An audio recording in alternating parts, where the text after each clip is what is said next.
ජේසුපීටයි ඔබ හැම කෙනෙකුටම මම කලින් ගීතිකාවක් දැම්ම පාස්ටර් නිශාන්ත කුලවිටගේ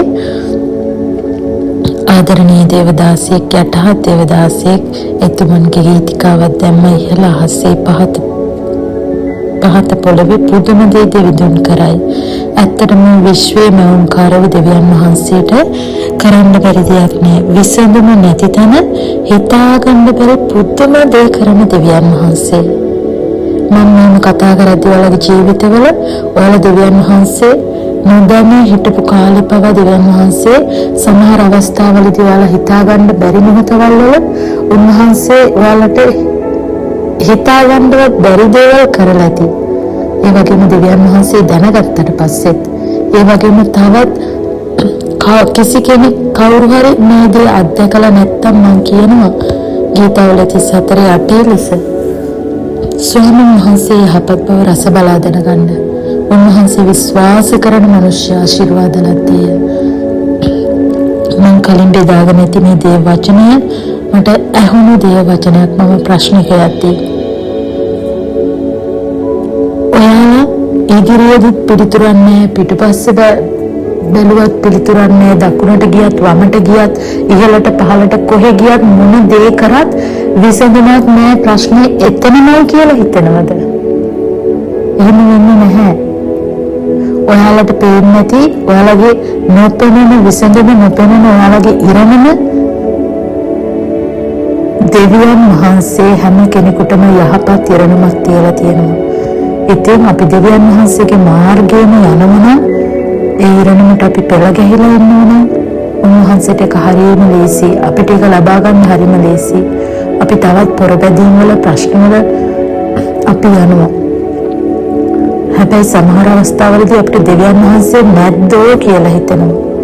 ඒ වගේ අවස්ථාවක් තමයි ඊශ්‍රායල් සෙනග මිසරයෙන් නිදහස් කරගෙන ඉද්දී රතු මුහුද ඉස්සරහ හිටගෙන ඉද්දී පිටිපස්සෙන් පාරාවෝ සහ සෙනගෙනවා ඒ අයව මරන්න. ඉදිරියේ රතු මුහුද. ඔයාලා හිතලා බලන්න.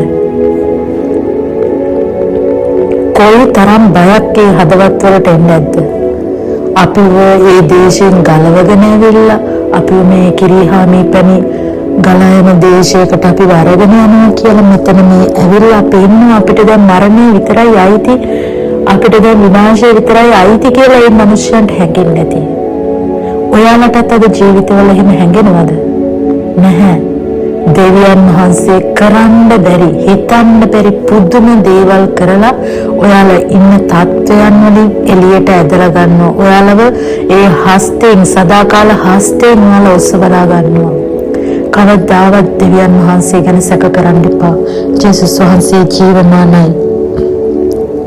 උන්වහන්සේ දරතු මුහුද දෙබෑ කරලා ඒ සෙනග රතු මුහුදින් එගොඩ කරලා ඒ හැම සතුරෙක්ම ඒ ජල පහරට ඇතුල් කරා. ඒ සතුරු විනාශ කරා. ඒ වගේ තමයි අපේ ජීවිතවල අපිට හැඟෙන්නේ විනාශයමයි. නැහැ. ජේසුස් වහන්සේ ජීවනය. උන්වහන්සේ අපේ ගැලවුම්කාරයා නම් අපි ජල මැද හිටියත් ගිනි මැද හිටියත් කොහේ කොතනක මුහුද ගැඹුරේ හිටියත් උන්වහන්සේට අපිව ගලවන්න පුළුවන්. මොකද අපි ගැලවීම ගද්දී උන්වහන්සේව පිළිගද්දී උන්වහන්සේ අපේ එකම අපේ ප්‍රශ්න, අපේ පීඩාවේ, අපේ රෝගේ, අපේ පවුලේ හැම දෙයකම ගැලවුම් කරු කියලා අපි ප්‍රකාශ කරනවා. අපි සිතින් විශ්වාස කරලා මුකින් ප්‍රකාශ කරනවා. ඒ ජීවනයම හැම දවසකම තියාගන්නකොට උන්වහන්සේමයි. දෙවියන් වහන්සේමයි. කිසි මොහොතක සැක කරන්න එපා. මම කුඩා සාක්ෂියක් බෙදා ගන්න මගේ ජීවිතේ. මට දුවෙක් ඉන්නවා අවුරුදු 5යි දැනට. අවුරුදු 5 ලැබුවා නොවැම්බර් 23 අවුරුදු 5 ලැබුවා. ඉතින් දුව සාමාන්‍යයෙන් දරුවෙක් විදියට උපත ලැබුවා. දවස් 4න් දුවගේ මුළු ශරීරයම කහ වෙලා හොස්පිටල් එකට අරන් යද්දී වෛද්‍යවරු මට කිව්වේ ජීවත් වෙන්නේ සමා වෙන්න අම්මේ මේ අත්හැර ගන්න කියලා බලාපොරොත්තු. හැබැයි මට ඒ වචන මගේ කන් වලට ඇතුල් වුණේ නැහැ. ඒ වෛද්‍යවරු කියපු එක වචනයක්වත් කන් වලට ඇතුළුනේ නැහැ. මට එක වචනයක් මගේ කන් වලට දෝංකාර දීලා වගේ ඇහුණා. ඒක තමයි මම කලිනුත් කිව්වේ ගීතාවලිය 34 ස්වාමීන් වහන්සේ යහපත් බව රස බලා දැනගනු. උන්වහන්සේ විශ්වාස කරන මිනිස්සු ආශිර්වාද ලද්දේය.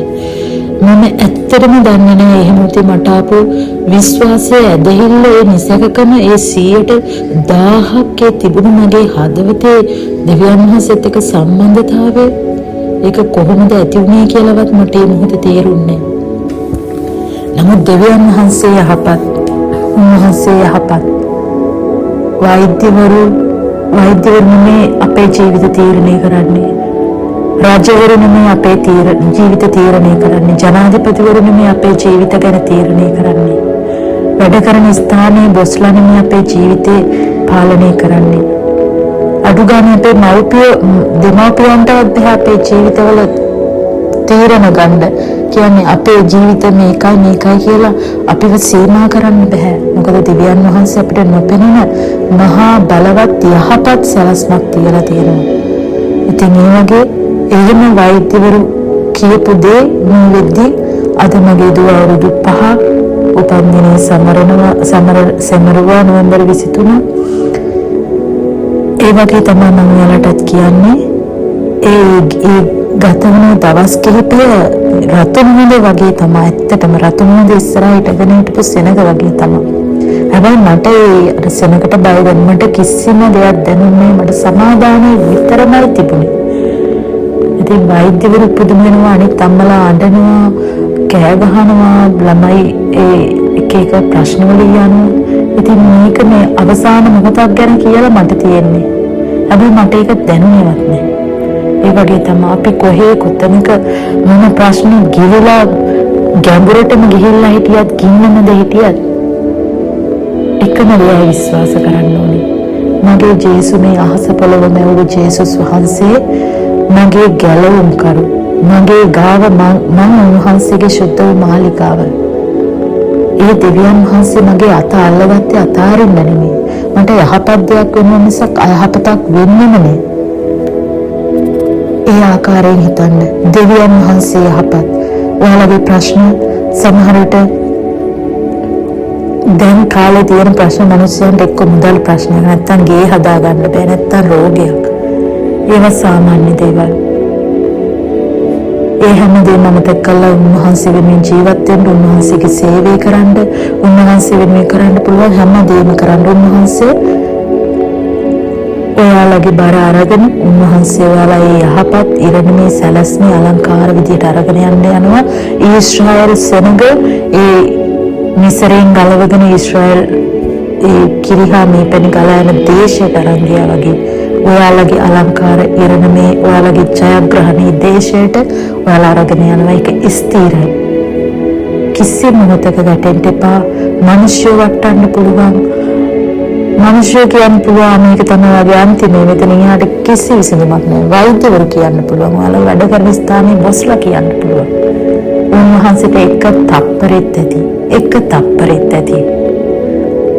දුරව තියාගෙන මේ දවස් කිහිපෙදී කරපු ටෙස්ට් කරපු දේවල් එක්ක වෛද්‍යවරු රිම දේවල්මයි කතා කරේ.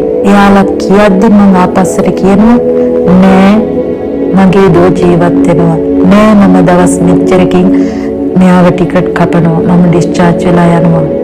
වෛද්‍යවරයා ළඟට එද්දි සමහර රිපෝට් ඒ වගේ ප්‍රශ්න වෛද්‍යවරයා දුව බලන්න ළඟට එද්දි ඊළඟ කෝල් එක එනවා ඊළඟ ගත්ත ටෙස්ට් එක ඒක නෝමල් කියලා. ඒ වගේ පුදුම දේ අත්වෙන්දා. ඒ වගේ තමයි මං ගාව ඉන්න දෙවියන් වහන්සේමයි ඔයාලා ගාවත් ඉන්නේ. ශක්තිමත් වෙන්න. ප්‍රශ්න එනවා, පීඩා එනවා, ධර්මිෂ්ඨයට පීඩා බොහෝය.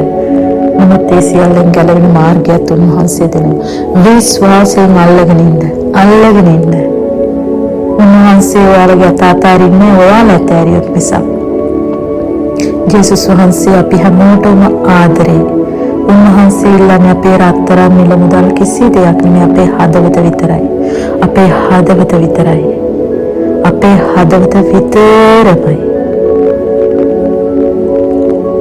පුදුම විදිහට දෙවියන් වහන්සේට ආදරය කරන්න. උන්වහන්සේ කවදාවත් ඔයාලව තනි කරන්නේ, ඔයාලව හිර කරන්නේ, ඔයාලව අපහසුතාවයට පත් කරන්නේ නැහැ. ඒ නිසා දෙවියන් වහන්සේ විශ්වාසවන්ත දෙවියන් වහන්සේ එක්ක හැමදාකම යහපත් විදියට ජීවත් වෙන්න. උන්වහන්සේ ගැන සැක හිතන්න එපා. හිතා ගන්න බැරි අවස්ථාවලදී උන්වහන්සේ පුදුම දේ කරනවා. රතු මුහුද දෙපෑ කරා වගේ අපිට විසඳුම නැති තැන හිතා ගන්න බැරි පුදුම දේ කරනවා උන්වහන්සේ. ජේසු පිහිටයි ඔබ සැමට.